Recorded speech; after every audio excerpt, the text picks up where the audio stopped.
Welcome back to Outsiders. My name's Sean Connors, and we're picking off where we left off. We were talking about some of the ways that what we're doing in our current game, and some of the ways that we can influence the very mechanics themselves. And one of the things we were looking at, I left off, was about this dice. Now, this dice is clearly a 12-sided dice. It's a foam dice. It's quite a good size, as you can see. And normally they wouldn't have the numbers on it. It would just have symbols. Most of the symbols are tentacles. There is only one all-seeing eye, there is only one Cthulhu, and there is only one, if I can find it, Elder Sign. The rest are tentacles. So there are 9 tentacles and 3 other things. So what I decided to do, which I thought was quite nice, is to put on the tentacles numbers 1 through 9. So when the players roll the dice, you don't need to know much more other than your percentile number. So for example, say you got 23, as long as you roll a 2, 1, or an Elder Sign, or an All-Seeing Eye, you've succeeded. And the Elder Sign and the All-Seeing Eye also do something unique.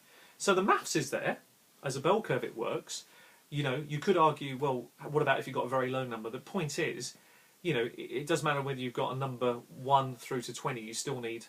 if you had a 1 through to 19, you need to roll a 1, but you've also equally got the Elder Eye, and the Elder Sign and the All-Seeing Eye. So you've actually, the bell curve still works. You've actually given the players slightly better odds. It's only slightly. Now, when I mentioned the Cthulhu with this character sheet, so we had the little white Cthulhu, and I hope you can see it. It's come out on the video. Little white Cthulhu on the back, little sticker there.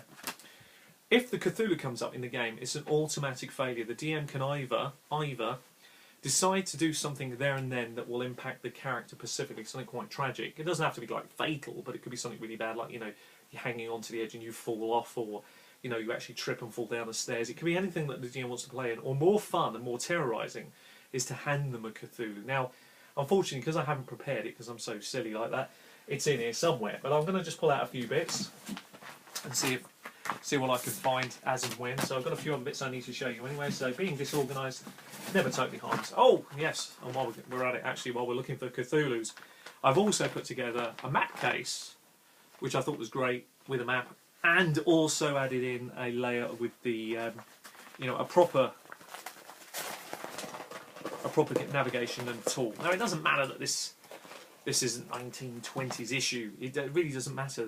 The relevance of having these sort of things out in your game can make quite a lot of difference to your players. So never underestimate the value of something unique or different. Never underestimate it.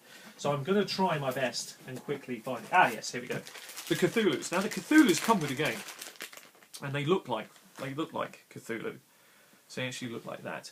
And you can then hand them a Cthulhu. They could wear it as a wristband if you wanted to, because they're all in, aren't they, for kids? But more preferably, they just carry that with a character sheet. And then at any point before any roll, I can make a judgment call about something that happens that's not good. And that I loved as a mechanic. It creates scary, it's fun, it's perfectly fitting within the feel of Cthulhu, and really works. Now, with the All-Seeing Eye and Elder Sign, this is what I decided to do. Now, the All-Seeing Eye, I found some angel cards. So very simply, these angel cards, they look like, you know those sort of pictures you see in an insane asylum? But I love the fact that they're open to interpretation. So you'll see there's pictures in them, but it's not always very clear what they actually mean. And so what I did is, when the players pull up an All-Seeing Eye, I let them interpret what that card means. And when they've made their interpretation, obviously they've succeeded at the roll, later on they've got to find a way to play that in. And I love that. That again creates quite a lot of empowerment for the players, a lot of buy-in, and to be honest, it's quite a lot of fun. So that's the All-Seeing Eyes. Lots of them, they're out there available, you know, you make of what you want. But I thought it was a great little mechanic, and it's a really nice little tool, and very in keeping with Cthulhu. And you can also see as well, I forgot to mention about this dice, that obviously I don't need more than one roll. I don't roll it twice, you just roll it once. And whatever it is, it comes up. So you don't need the numbers don't matter. If it's 44, it doesn't matter. Anything under 4 or under, or those 2 other symbols, and you've succeeded. Really worked very well so far within the game. The final thing, of course, is the Elder Sign. Now, I love antique shops, because antique shops can throw up an idea for a GM that is immense. And I came across these in an antique shop. In the UK, I picked this up for £4. But it fits so well Cthulhu. It's in the right time period, and it's called Precious Promises. You couldn't make it up, really, to be honest. It's superb. And in here, there are loads of little snippets of paper. And again, like the all-seeing eye, you would pull a piece of paper at random out, you would open that piece of paper up, and then read what it has to say. And again, all these things do add a tremendous amount of weight to what you're doing. And this one says, as thy days, so shall their strength be. And I asked them to interpret precisely what that means. So in this particular case, and funny enough, this one did come up before. That's just a pure fluke that's come out. So I'll explain how that one came up and pick another one. But how that came up in the game was that somebody interpreted that during the daylight hours, their character, just on this particular occasion, was just more successful. And I went with the flow with it because it just sort of made some sense, because for them that day was memorable because it was the day their mother was buried. I think they came up with a very good backstory linked into it, so I quite liked it and we went with that. And here's another one.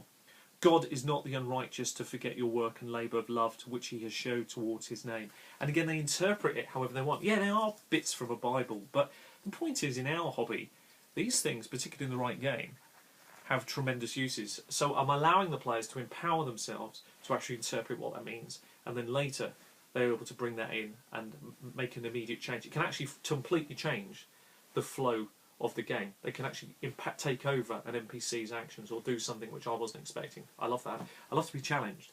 So all these little things are there. Now on every character sheet, there are similar and differences. So I'm going to pick another character sheet. And you can see here, this particular character sheet, completely different picture of the front. Again, they've got to interpret it. They've got their insane certificate in there. But this one belongs to the Order of Day Gone. So everybody's sheet, and at the beginning, no one knew what they were going to get, so they just pick a pack out, and whatever it will be, it will be. It added a tremendous amount to the mechanics. Now, I feel like I'm going into a bag of tricks here, but the other thing I've been using quite a lot recently within my Cthulhu games is Jenga. Good old-fashioned Jenga, stack 'em high blocks with a couple of differences. Now, on the blocks that I've got, and again, this is not really going to show very well at all, but you'll have to take my word for it here. What I do is I set the Jenga blocks out, and then it gives me an opportunity as a GM. I've put stars, gold stars, on certain blocks, perfectly organised within the Jenga range. And I allow, when there are situations, like say someone's going to break down a door, it's physical. And nothing more fun than time pressure of remove 3 blocks, 3 star blocks from the pack or whatever. It was great because it's happening there and then, so that trying to smash the door down, does it happen? If it falls over, now you've actually hurt your shoulder, or I can interpret that how I want. It could be they're driving a car and they fall over and you crash the car. It's a really clever way of getting away from the dice to allow them to maybe do something more physical to engross them within the game. Yeah, it's Jenga, but the sky's the limit. The imagination is really, it's anything you want it to create it to be.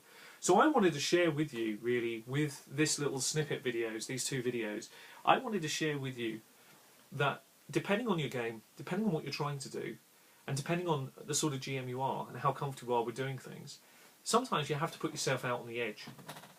You have to put yourself right out there. It's the 30%, which I'm an awful big fan of talking about at the moment. Yeah, we can think about it that a games company, the maximum any system can give you is 30% of the goal. 30%, that's it. And most of them are way short of that. But you as a GM have control and influence over that. You can create unique mechanics to suit your audience, your target audience around you. You are only limited by your imagination. I've done some things here that are just off the wall. This is off the wall, but it works. It's Cthulhu. When you wander around in this garb, it says something. And at Gen Con this year, just so people are aware, you'll know my table because this is what I'm wearing. And I've got a lot of props for that game. A lot of props. I've created lighting props. Yeah, we're in a big convention that they're going to get into. I've got an idea for a mini sub and walkie-talkies that are so bad you can barely hear yourself, but that's going to be great fun. So I don't want to spoil that for them, but you're only limited by your imagination. I think you can take something and adapt it how you want to use it. You could find something that you're interested in and use those in a unique and special way. You could find something in an antique shop, I'm confident, and twist that into your game. You could take an old family favourite and put that into your games and do something with it that's so special and very creative that that in its own right is incredibly memorable. It may only be worth 30% of the prize, but an improvement of just a few percent elevates your game beyond the ordinary to something incredibly special. Anyway, enough of me wandering on. George Clooney must go and rescue and save a few people. My wife quite likes this garb. I don't know why. Anyway, I've been Sean Connors. This has been Outsiders. Till the next time, take care of yourselves and happy gaming.